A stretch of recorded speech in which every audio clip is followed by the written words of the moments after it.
This is a training session for Chapter 3 of the DelDOT Right-of-Way Engineering Manual.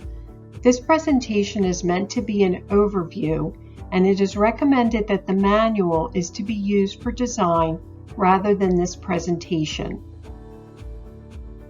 Chapter 3 is meant to provide guidance to the practitioner in determining what type of acquisition is appropriate.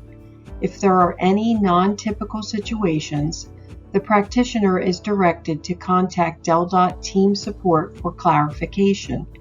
Presentation of acquisitions on the right-of-way plans is covered in Chapter 4, Plan Preparation. Determining the need for an acquisition by the use of a limit of construction is discussed. The types of acquisitions, such as right-of-way, denial of access, permanent easement, temporary construction easement, and right to enter are discussed. A discussion of the parcel impact form, state-owned parcels, advanced acquisitions, and extinguishing existing easements is also included. This is the general decision-making flowchart to determine what type of acquisition is needed. This is a simplified version of how the type of acquisition is determined. All projects are different, and projects can have unusual circumstances that may not fit these criteria. Team support will assist the practitioner if there are any questions about which type of acquisition is appropriate. A right to enter allows DelDOT to make repairs or in-kind replacement of public use facilities on private property and is not considered an acquisition.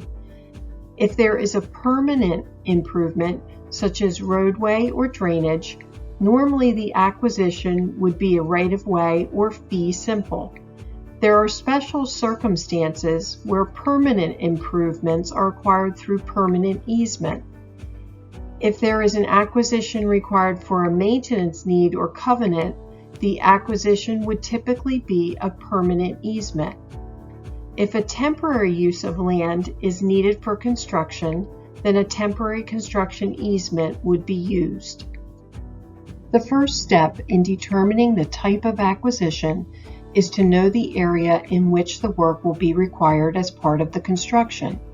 Limits of construction, or LOC, are the boundaries that define the area within which the contractor must confine the work.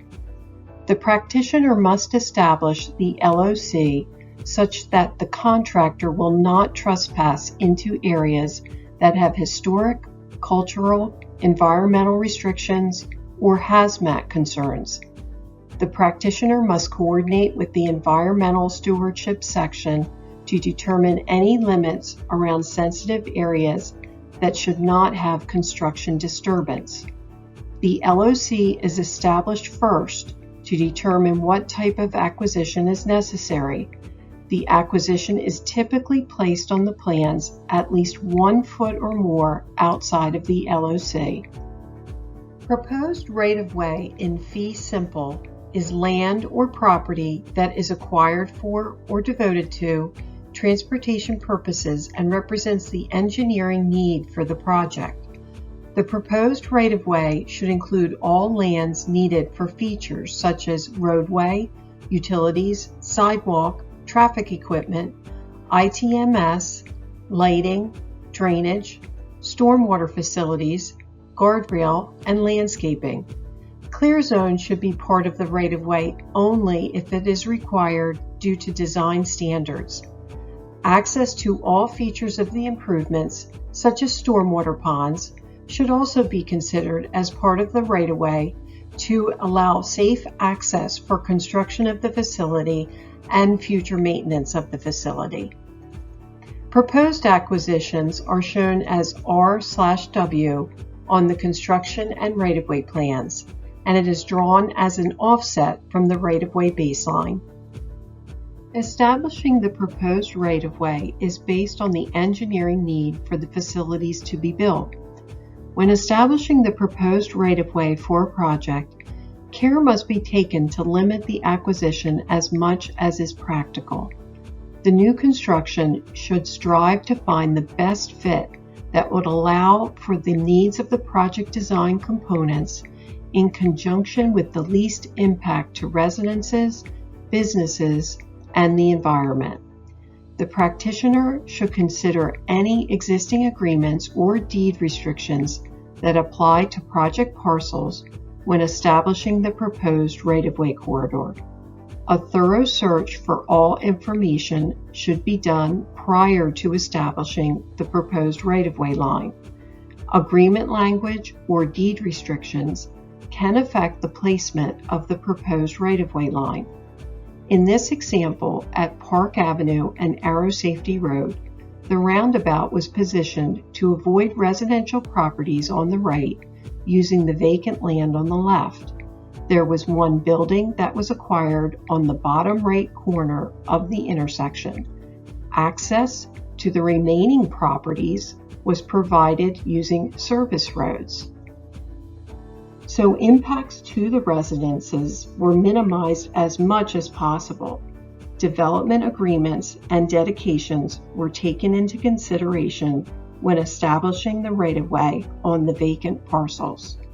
Structures and facilities used to support the maintenance and operation of the roadway, whether for maintenance and operations, environmental mitigation sites, or some other purpose, should be within operational right-of-way. Legislative language in the Delaware Bond Bill is included every session, which excludes operational right-of-way from zoning, subdivision, or building code ordinances or regulations by any political subdivision of the state. On the right is a list of facilities that should be located within operational right-of-way, including equipment sheds, crew quarters, equipment maintenance, equipment washing, material storage sheds, fuel centers, and security such as cameras and fences. The practitioner should determine if the functional classification warrants limiting access. This would be for all interstate and expressway facilities. The practitioner can use a denial of access for ramps leading to the limited access highway to preserve capacity. Denial of access can be placed on roadways that normally have full access to preserve capacity. This is used in the Corridor Capacity Program. Rarely, DAs are placed on highways that normally have full access outside the Corridor Capacity Program. The practitioner would work with traffic engineering, development coordination, and team support. The beginning of the denial of access should be shown on the right-of-way plans. The right-of-way and DA may occupy the same line and can be denoted as R/W-DA. The right-of-way line may diverge from the DA if there is a parcel being used as operational right-of-way, such as a mitigation site. Existing DA can be broken on the interstate system, but only with the approval of the Federal Highway Administration. The process is described in the Policy on Access to the Interstate System, dated May 22, 2017. The policy can be found on the FHWA website. For roads not on the interstate system, DelDOT has adopted Policy Implement R-05, Access Control Policy, found on the DelDOT intranet. Proposed Permanent Easement, or PE, allows DelDOT certain rights while the property owner maintains the underlying fee simple ownership. The practitioner should understand what an existing PE covers. If the existing PE is for drainage and the design need is for other uses, the PE agreement must be amended in a new recorded document to expand DelDOT's rights to include all required uses. The DRC has a template for a PE agreement to give the practitioner an idea of what PE agreements grant to DelDOT and the property owner. A PE is normally required for maintenance purposes to access drainage, bridge structures, utilities, or other facilities. In the example on the right, The PE crosses an existing drainage easement. The proposed PE covers all uses within the area. A PE should also be placed on slopes steeper than 3:1 so that DelDOT can maintain the slope. In rare occurrences, an aerial PE can be used for airspace only. This would be for an overhead line or for a structural canopy. The practitioner will add the text aerial either in front of the PE or as close by as space permits. It is noted in the remarks section of the data table for the parcel that the PE is aerial.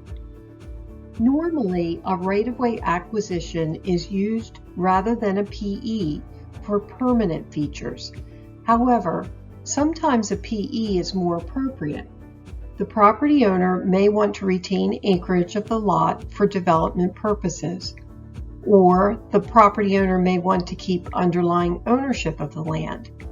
The practitioner should try to work with the property owner early in the process and keep the team support and the acquisitions, relocations, and settlement section informed of the situation. The use of a PE rather than a right-of-way needs to be reviewed by team support. Note any previous discussions with the property owner on the parcel impact form so that the acquisitions, relocations, and settlement section understands any previous discussions with the property owner. Sometimes the owner does not ask for a PE until the offer is made by the acquisitions, relocations, and settlement section. In this case, the practitioner would have to revise the right-of-way plans. After the revision, the offer may have to be revised as the cost of a PE acquisition is normally less than the cost of a right-of-way acquisition. Temporary construction easement, or TCE, is an agreement granting temporary use of an area for access to perform construction activities. The TCE is activated when the contractor is given notice to proceed and extends for the time period cited in the TCE agreement. If the TCE time frame needs to start before the NTP to the contractor or be extended due to delays in construction, the acquisitions, relocations, and settlements section needs to be notified of the change. Acquisitions, relocations, and settlements will need to revisit the TCE agreement with the property owner and adjust the time frames and potentially adjust payment. A right to enter, or RTE, is used to enter onto private property to maintain, repair, or reconstruct an existing publicly financed transportation asset. An RTE allows DelDOT to make in-kind replacements to bring the facility up to current standards. One of the common uses is for curb ramps in urban areas. There is no compensation to the property owner when an RTE is used. The practitioner sends a letter to the property owner to inform them of the construction. A sample template letter is included on the DRC. The letter has reference to the Delaware Code that grants authority to DelDOT to trespass on private property in order to maintain its assets. The manual has further instructions on what to do if the property owner does not agree to the RTE. The RTE is noted on the construction plans as shown in the figure on the right. The note above is included on all sheets that show an RTE. The parcel impact form contains information to assist the acquisitions, relocations, and settlements section in the appraisal and acquisition process. The form must be filled in by the practitioner for each parcel that has an acquisition, no matter how many parcels are involved with a project. The practitioner identifies why the impact is necessary and what type of acquisition is needed. Any discussions with the property owner are to be noted, as well as the timing of any TCEs on the property. The form is located on the Design Resource Center. On state-owned parcels, The practitioner should show the name of the agency that has ownership. For example, if DelDOT acquired the parcel, then the ownership would be shown as State of Delaware, Department of Transportation. DelDOT does not purchase temporary construction easements from state-owned parcels. All right-of-way and permanent easements are purchased from state agencies, unless a prior agreement exists. The Advanced Acquisition Program allows DelDOT to acquire property prior to approval of final right-of-way plans in accordance with Delaware Code Section 2406. The practitioner's involvement may be to provide displays that illustrate the project's impact so that the Advanced Acquisition Committee members will understand which properties are being acquired and why. After lands are acquired by the Advanced Acquisition process, the lands are shown on the plans in accordance with the documents executed by the Advanced Acquisition Committee. Any existing easements that are in the proposed right-of-way must be extinguished. These easements can be utility, tax ditch, or other easements. It is important to note the acreage of the easement within the proposed right-of-way, or PE, on the right-of-way data sheets, so the Acquisitions, Relocations, and Settlements section can compensate for the loss of the easement and extinguish the area from the deed record.